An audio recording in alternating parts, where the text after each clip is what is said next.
రాష్ట్ర ప్రభుత్వం ఈ బడ్జెట్‌లో కొత్తగా వెల్త్ ఫండ్ పేరుతోటి ప్రత్యేకంగా ఒక కేటాయింపు చేసింది. ఇది రాష్ట్ర అభివృద్ధికి గావచ్చు, లేకపోతే ప్రజల సంక్షేమానికి ఏ విధంగా ఉపయోగపడుతుంది? ఈ ఫండ్ ప్రవేశపెట్టడం వెనక లక్ష్యాలేంటి?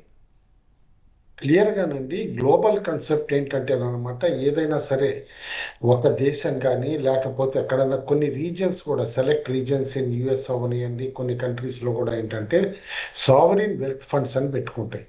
అంటే వన్ టైమ్ విండ్ ఫాల్‌గా రెవెన్యూస్ వచ్చినా ఆర్ ఒక గ్రోత్ ఫేజ్‌లోననమాట ఆ దేశం గానీ, కంట్రీ గానీ ఉన్నప్పుడనమాట, రాబోయే తరాల కోసం, ఫ్యూచర్ జనరేషన్స్ కోసం అనమాట, ఆళ్ళ స్టెబిలిటీకి, సేఫ్టీకి, ద్రవ్యోల్బణంతో ఇంపాక్ట్ కాకుండా ఉండటానికి సావరీన్ వెల్త్ ఫండ్ అని క్రియేట్ చేస్తారు. Most unique example నార్వేది.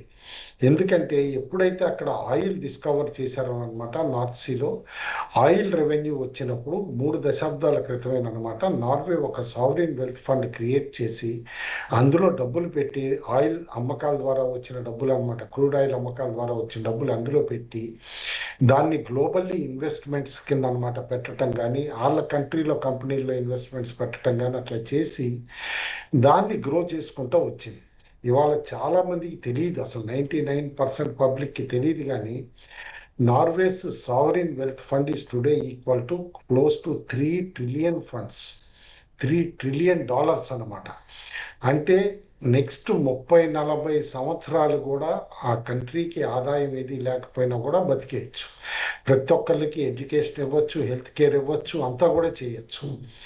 అదేవిధంగా గల్ఫ్ దేశాలు, మిడిల్ ఈస్ట్లో అనమాట, అది అబుదాబి ఇన్వెస్ట్మెంట్ అథారిటీ అని వాళ్ళు కూడా అనమాట సావరిన్ వెల్త్ ఫండ్ ఏదైతే క్రియేట్ చేశారో యుఏఈ వాళ్ళు, now it is literally worth around 1.7 trillions అనమాట. ఎందుకంటే at some point oil complete అయిపోతుంది, మిడిల్ ఈస్ట్లో కూడా ఆయిల్ ఎగ్జాస్ట్ అయిపోతుంది. అది కంటిన్యూస్గా రీప్రొడ్యూస్ అయ్యే రిసోర్స్ కాదు కదా. ఆ తర్వాత అనమాట ఎట్లా బతకాలి అంటానికి ముందే ప్లాన్ చేసి, అయితే మనది మినరల్ రిచ్ స్టేటు ప్లస్ అగ్రికల్చర్ ప్రిడామినెంట్గా ఉన్నప్పుడు కూడా, ఏదైతే ఇప్పుడు అగ్రెసివ్ గ్రోత్ ఫేస్ తోటి మారుతున్న పరిణామాలతోటి, టెక్నాలజీ చేంజెస్ తోటి, రేపు ఆర్టిఫిషియల్ ఇంటెలిజెన్స్ తెర మీదకి వస్తుంది.